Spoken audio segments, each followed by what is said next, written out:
Hey guys, welcome to Trayer Wilderness. It is day 24 of our log cabin build, and we are answering a request for Caleb Martinez, who asked us to show you guys the log arch that the mountain man built. And he is out retrieving logs. We took the dogs with us yesterday, and they were heavily affected by the cold, and it just gets really difficult because they tend to get in the way. So he went and he's getting the logs. Once the logs are back here, we're going to start milling. So I've kind of got babysitting duty. But he is on his way here. Come here, Copper. Come here. Get back here. I want to show you guys the process. This is kind of backwards. We'll show you. And bear with me here because I'm going to have to holler at dogs because they're not listening. Okay, here we go. Come here. Get back here. Sit down. Sit down. Sit and stay. Okay. Bowser. All right, I'm going to spin this around here. He comes with a log, and then we will go into details on this with you.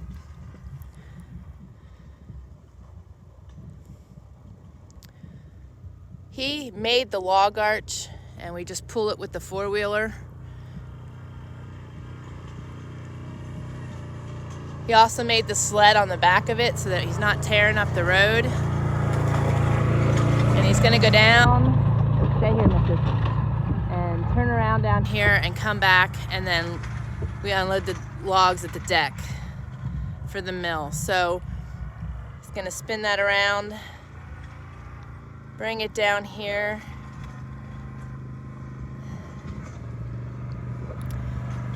And we'll share the process with you here.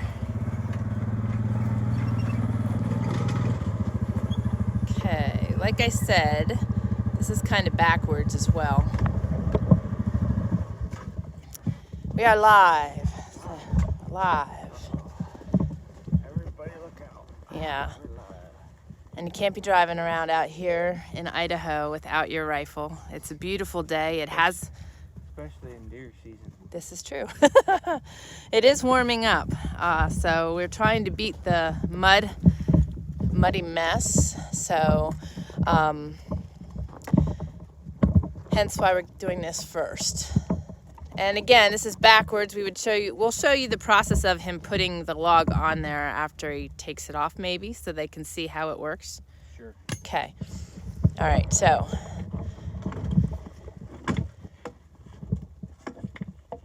he's detaching the log from the hook.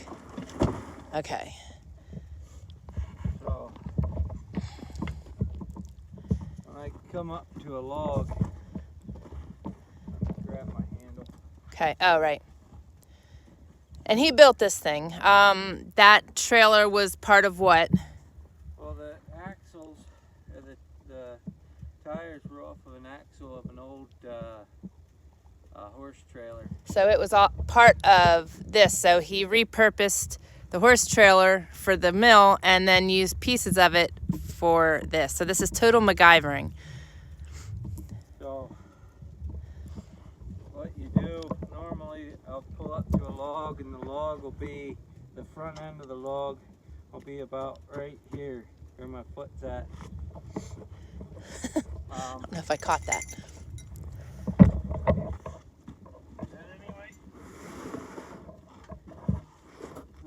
About in there somewhere. And then what I did with this is, you want to come up here? Yeah, I am. Bear with me, guys. It's slippery and okay, and it's bright. So, put this handle on a spring. The spring's a valve spring. It's out of an old motor.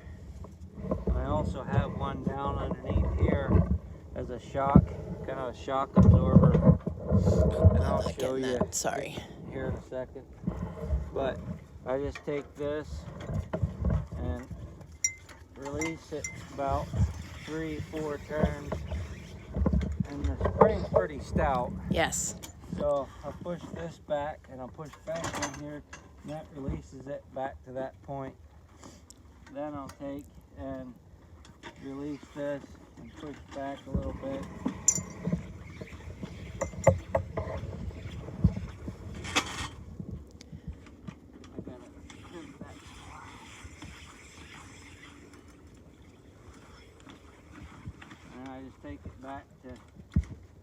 on the size of the log. I should have something to make this a little more supported so that I could leave the cable on here all the time, but depending on the size of the log, I'll have to take that and pull it off the side.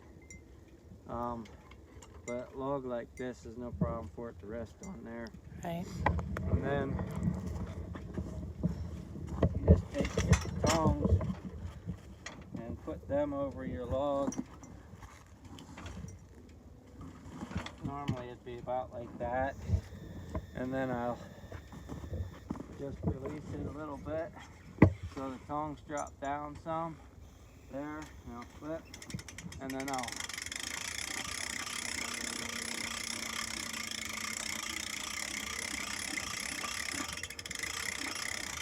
and there's, I don't know if you can see it, but there you can see that spring down in there. And that's kind of your shock absorber for the bottom here, the whole thing.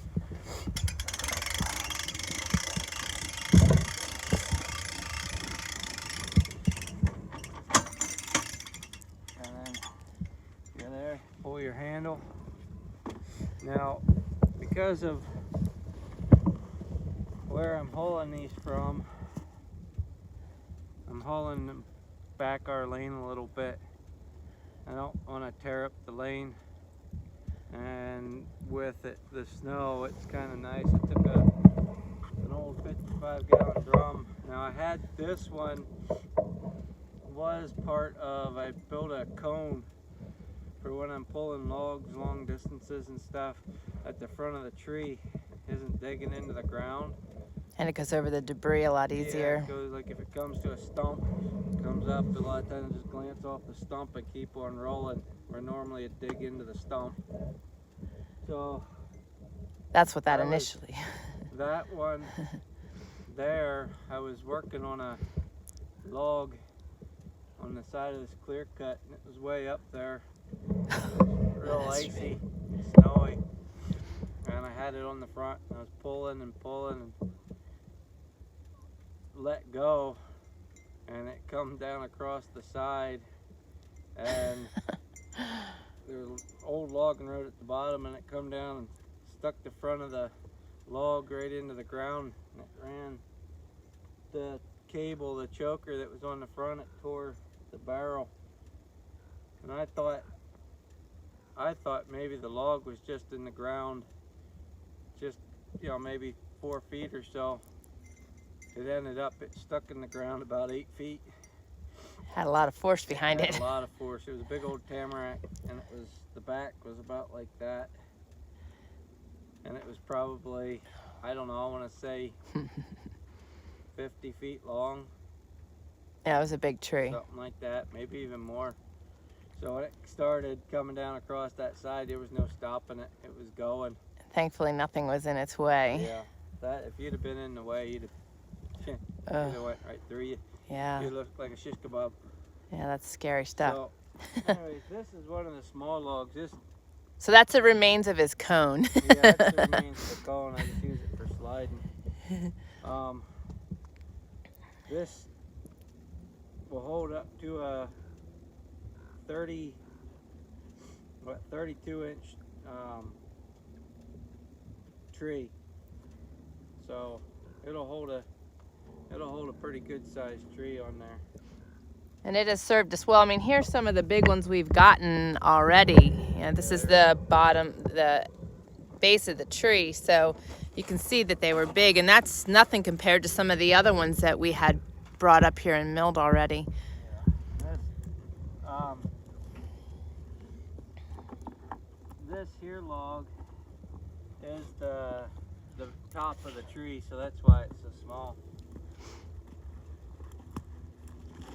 But still usable. These will all be milled into 1x boards for our walls and interior and exterior walls of our cabin.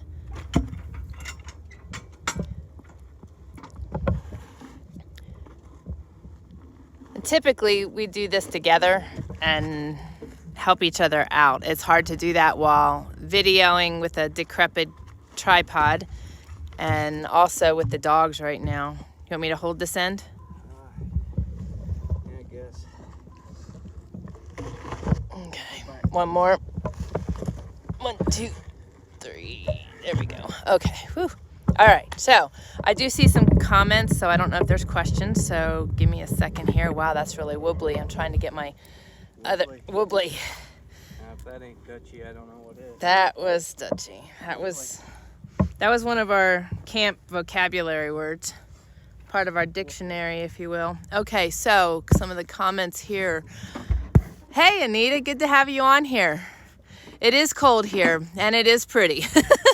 It's not near as cold today as it was yesterday. Good morning, Miss Shelley, and good morning, Aaliyah. Yes, all is well. And yeah, this is his contraption. He MacGyvers a lot of different things. This is just one of the many, as well as building the trailer behind there for the sawmill and all kinds of stuff. But Caleb Martinez asked for a display of this, and that's what we decided to do. We have other video footage of it, but getting those edited has been a task because I don't have enough time in hours in a day. There's another Dutchy one for you. Hours. So, you're off to fetch the next log? Well, I was. But I just realized something. What? I realized the nut come off. Oh, I see that. Bolt. Yeah, you lost one. So I gotta go get another nut for that. Okay. So, As a MacGyver, he has buckets and totes and barrels and jars full of all that extra stuff. So, but that's how the log arch works. That's what's been saving our backs and our saving grace and getting all those logs out here. Several days we had 26, 28 logs that we moved with this. And then the next task is milling those logs. So that's what we're doing today. He said he thinks he has another 7 logs to go get, and we got 6 yesterday. So this will be a good start for our wall logs. Hopefully that'll give us enough. We're calculating everything so we can be certain that we have enough so we can just start building and not have to worry about milling in the middle of things. Were you going to say something? No? no, You look like you were pondering a thought. I was, but not about anything. Not about anything that we're doing live. No. Future thought. Yeah, just thinking about this. All right. While I'm on here, being that it's right behind you, I thought I'd show you real quick the larch tree. If you guys aren't familiar with a tamarack or a larch, you can see that its nettles are turning yellow. It's the only pine that turns yellow like that. It gets like a bright fluorescent yellow in the mountainsides. It looks really pretty. That's basically our fall and our leaf changing out here because we're surrounded by tall timber, but and tall evergreens. But they get really yellow. They lose their nettles. They would almost appear as though they're dead, and then in spring they start needling up again. So it's a pretty neat tree, and that is our favorite tree for us wood snobs to go fetch for burning firewood. It's a lot less pitchy. It doesn't have as much pitch. And it's a lot Burn. less ash. Yeah, The ash is real fine. yeah.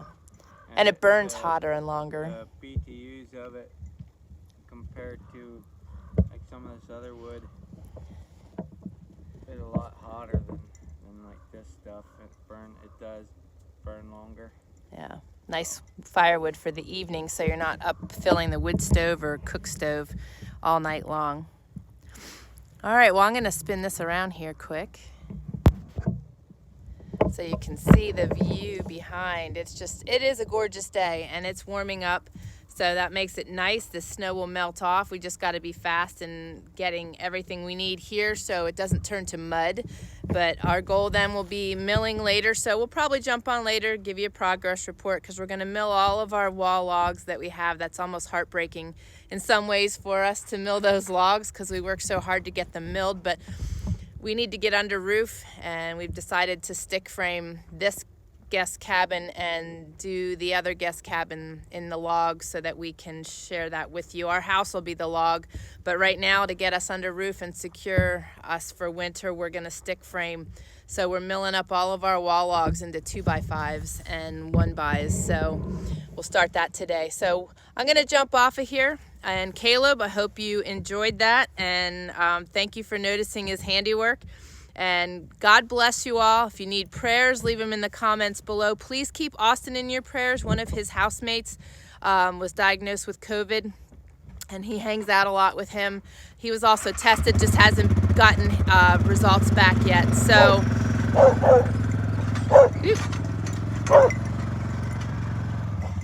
hang on a second, guys. I gotta watch dogs.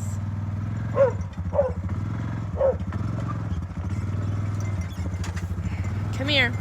Come here. Come here. Come here. Okay. So anyway, we'll jump on later, but keep Austin in your prayers and Nathaniel. And thank you for your prayers yesterday. I did wake up with a lot less head pain. I changed the location of where I was sleeping, and I'm wondering if it was a battery that was causing me to have struggles because of the toxins from the battery. So I don't know for sure. All I know is I'm praising God today that I feel better and I don't have such debilitating head pain, and that we can get going here. So I'll jump on later and share our progress with you later in the day. You guys take care, and God bless.